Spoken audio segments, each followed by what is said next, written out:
Good morning, all. In this lecture, we will start our next concept, importance of organizing. In today's lecture, we will learn already what is meant by organizing, right, and its step. So, importance मध्ये काय सांगितले बघूया आपण. First, facilitated administration. So, if the organization rightly designed and balanced, it helps both the management and operation of the enterprise. It boosts the management efficiency and rapidness and stay away from delay and duplication of work and encourage to the employees to perform their job efficiently. So जसं आपण म्हणतो organising, that means organising a individual activity as well as group activity. आणि या प्रत्येकामध्ये coordination येणं खूप महत्वाचं आहे, राईट. सो यामुळे काय होणार आहे, सो एक प्रॉपर ऍडमिनिस्ट्रेशन होईल. दॅट मीन्स टॉप लेवलचे काम करतील, मिडल लेवलचे काम करतील, लोअर लेवलचे काम करतील. सो ऑर्गनायझिंग मध्ये जसं आपण बघितलं, top level management prepare plan and policy, right, आणि middle level and lower level management implement देईल.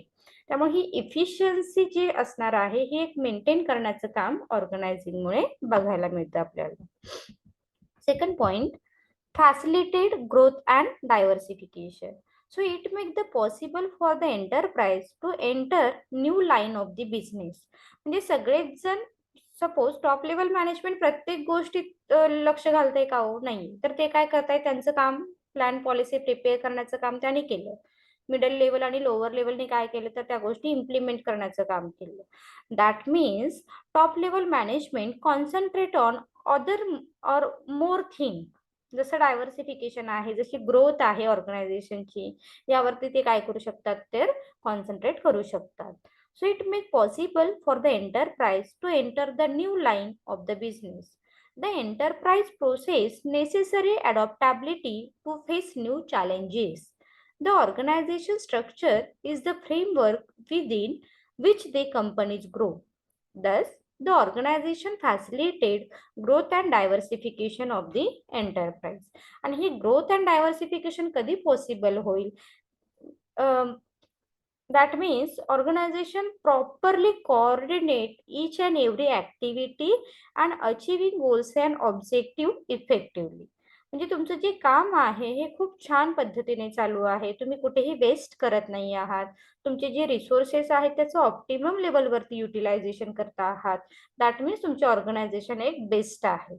आणि यामुळे काय होणार आहे, तर तुम्ही वेगवेगळ्या ठिकाणी ग्रोथ करू शकता, तुमचा बिझनेस डायव्हर्सिफाय करू शकता. Point number 3,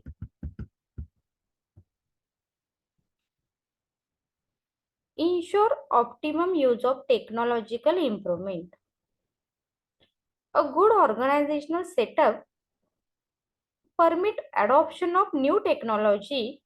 It will facilitate the optimum use of technology improvement like computer system, etc. The high cost related for the installation, operation and maintenance of such equipment call for proper organization. Okay, म्हणजे तुम्ही काय करणार आहात, तुमची organizing best आहे, simple as that. Here we concentrate on optimum utilisation of resources. Here we delegate duties and responsibility among member, right.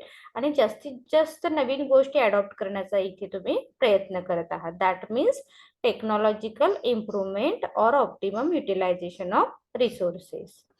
Next is stimulate creativity. A sound organization encourage creative thinking and initiative on the part of the employees. Okay, तुमची organising ही concept काय सांगते, की तुम्ही फक्त काम करायचे म्हणून करायचंय का हो, नाही. That means take an initiative. तुम्ही ती गोष्ट इनिशिएट घ्या आणि तुमचा टास्क हा कम्प्लीट करा. आणि त्याच गोष्टी म्हणजे कसं म्हणतो ना आपण, की रोज त्याच गोष्टी न करता काही क्रिएटिव्हिटीला इम्पॉर्टन्स द्या, इनोव्हेशनला इम्पॉर्टन्स द्या, न्यू थिंक डेव्हलप करा, right. So division of work and insuring delegating of authority, organization provide sufficient freedom to lower level executive for exercising discretion, judgment and this the turn encourage their initiative, independent thinking and creativity. लक्षात येत आहे. So स्टिम्युलेटिव्ह creativity कशामुळे होणार आहे, तर organising मध्ये काय सांगतोय आपण, organising means proper distribution of authority and responsibility among member. Here we concentrate on individual activity, group activity or department activity. इथे आपण सगळ्यांना सोबत घेऊन जातोय, प्रत्येकाच्या विचारांना आपण व्हॅल्यू दिलेली आहे, प्रत्येकाचं मत आपण कन्सिडर केलेलं आहे. लक्षात येत आहे. त्यामुळे काय होतं इथे, तर एक क्रिएटिव्हिटीला जास्तीत जास्त चालना मिळते किंवा त्या गोष्टींना जास्तीत जास्त आपण वाव देण्याचा इथे प्रयत्न करतो. Next point is facilitated continuity the organisation. A sound organization provide for training and development of the employees at all level. It offer opportunity for the leadership and help to ensuring the stability of the enterprise through the executive development. म्हणजे जसं सांगितलं आपण last point मध्ये की here we distribute duties and responsibility among member, but suppose sometime employees are not capable for doing job. That time here we provide training facility to the employees for enhancing their skill. Right. म्हणजे एखादा employees कमी आहे कुठेतरी, तर आपण त्याला असं सोडून देतो का, you are not capable for doing job असं म्हणतोय का, नाही. तर आपण त्याला काय करतोय, तर ट्रेनिंग देतोय, त्याला डेव्हलप करण्याचा प्रयत्न करतोय आणि ह्याच मधून एक वेगवेगळ्या लिडरशिप क्वालिटीज सुद्धा एम्प्लॉईज मध्ये डेव्हलप होत आहे. Next, reduce employees turnover. It is very important thing guys. काय सांगितलंय बघा, एम्प्लॉईज टर्नओव्हर तुम्हाला रिड्यूस करायचं आहे, राईट. That means a well defined organisational structure ensure employees satisfaction and healthier relationship between the management and the worker and thereby reduce employees turnover. हे लक्षात येते का बघा, employees turnover means here we appoint few number of employees for completing job. म्हणजे असं नाही की एका जॉबसाठी आपण 10 एम्प्लॉईजना अपॉइंट केलेलं आहे, नो. आपण काय करतो, एक मशीन आहे, एका मशीनसाठी एक एम्प्लॉईज, म्हणजे नंबर ऑफ एम्प्लॉईज आपण कमी करतोय आणि क्वालिटी ऑफ एम्प्लॉईज आपण इथे वाढवतोय. Are you getting my point. Number of employees आपण इथे कमी केलेले आहेत आणि क्वालिटी ऑफ एम्प्लॉईज आपण इथे वाढवलेली आहे. इथे आपण वेगवेगळ्या टेक्नॉलॉजीला इम्पॉर्टन्स दिलेला आहे, एम्प्लॉईजचं स्किल इन्हान्स करण्याचा प्रयत्न केलेला आहे, एम्प्लॉईजच्या सॅटिस्फॅक्शनला आपण काय केलेलं आहे, इथे इम्पॉर्टन्स दिलेला आहे. व्हेन एम्प्लॉईज आर सॅटिस्फाय, जेव्हा एम्प्लॉई सॅटिस्फाय असतो, they give their 100% for their job. तो त्याच्या जॉबमध्ये ऑब्विसली नक्कीच काय करणार आहे, त्याचं 100% देईल. आणि जिथे 10 माणसं काम करू शकतात तिथे सॅटिस्फाय एम्प्लॉईज नक्कीच 1 किंवा 2 एम्प्लॉईज ते काम कंप्लीट करतील. As the result reduce employees turnover. Hope so तुम्हाला हा पॉइंट क्लिअर झाला असेल. Next, reduce duplication of activities. So sound organization will be able to avoid delay and duplication of activities and subsequently misunderstanding by ensuring well-defined responsibility and authority. आता इथे सगळ्या गोष्टी वेल define आहेत, हे लक्षात ठेवा. Well define authorities and responsibility, as the result reduce duplication. म्हणजे इथे कुठेही डुप्लिकेशन होण्याची गरज नाहीये किंवा कुठेही मिसअंडरस्टँडिंग होणार नाहीये, कारण तुमचा प्लॅन इतका क्लिअर आहे, तुमच्या पॉलिसी इतक्या काय असणार आहेत, तर क्लिअर असतील. That is why. And last point is help in coordination. So organization is an important means and integrating individual efforts by providing the framework for holding together various functions in an orderly pattern. It make for coordination and harmony of action. जसं आपण सकाळीच बघितलं पहिल्या लेक्चरमध्ये की coordination असल्याशिवाय तुमचं जे काही ऑर्गनायझिंग फंक्शन आहे हे प्रॉपर रन होत नाही, राईट. सो कोऑर्डिनेशन असणं खूप महत्वाचं असणार आहे. सो कोऑर्डिनेशन बिटवीन मेंबर और between department is very necessary for effective organising activity. Hope so तुम्हाला हा पहिला क्वेश्चन क्लिअर झाला असेल. नेक्स्ट क्वेश्चन बघूया आपण शॉर्ट मध्ये काय आहे. Principle of organising. ही जे काही रूल्स आहेत, तत्व आहेत, प्रिन्सिपल आहेत, हे तुम्हाला फॉलो करणं इम्पॉर्टंट आहे for the effective organising activity. One by one बघूया आपण. Unity of purpose, authority and responsibilities, scalar principles, span of control, division of work, coordination efforts, functional definition, principal exception, simplicity, flexibility. Already आपण concept learn केलेलेच आहेत. In short बघूया आपण काय आहे. So unity of purpose. So all organization and each part of any undertaking should be designed to facilitate the attainment of common goals. आता हे सगळं कशासाठी चाललेलं आहे बरं? For achieving common goals and objective. हे विसरायचं नाही. ओके, ऑर्गनायझिंग असेल, प्लॅनिंग असेल, मॅनेजमेंट असेल, व्हॉट एव्हर, हे सगळं कशासाठी चालू आहे? For achieving common goals and objective. Okay, so unity of purpose is very important principle for effective organizing activity. Next, authority and responsibility. So superior cannot avoid his responsibility by delegating it is to subordinate. They must be held responsible for the action of subordinate. It is very important thing guys. लक्षात ठेवा. ह्या organising मध्ये आपण काय करतोय? प्रत्येकाला थोडं थोडं थोडं काम काय केलेलं आहे? आपण डिस्ट्रीब्यूट करून दिलेलं आहे. लक्षात येत आहे? म्हणजे जरी लोअर लेवल एम्प्लॉईज काम करत असतील तरी मिडल लेवल हे इरिस्पॉन्सिबल आहेत का? नाहीये.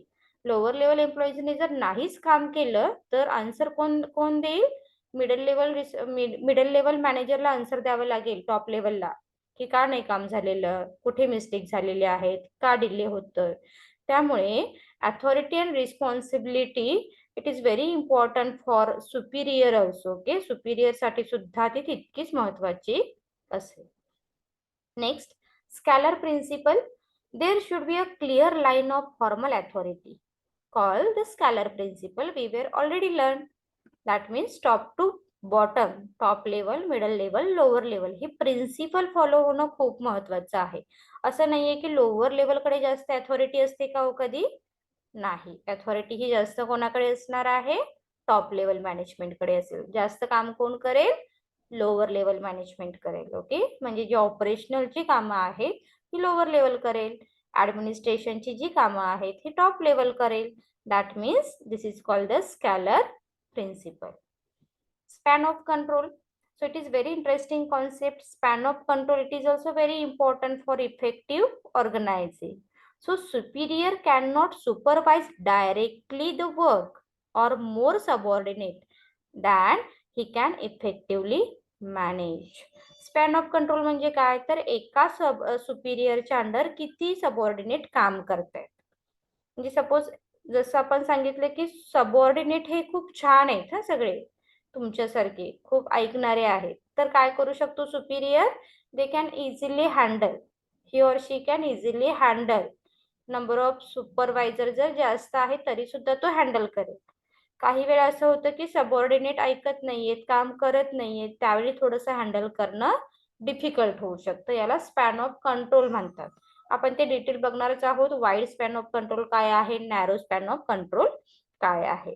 तर हे प्रिन्सिपल सुद्धा फॉलो करणं तितकंच महत्वाचं आहे. प्रत्येक सुपरवायझरने, दॅट मीन्स सुपिरियरने, त्याच्या सबऑर्डिनेट वरती कंट्रोल करणे, त्याला आपण स्पॅन ऑफ कंट्रोल असं म्हणतो.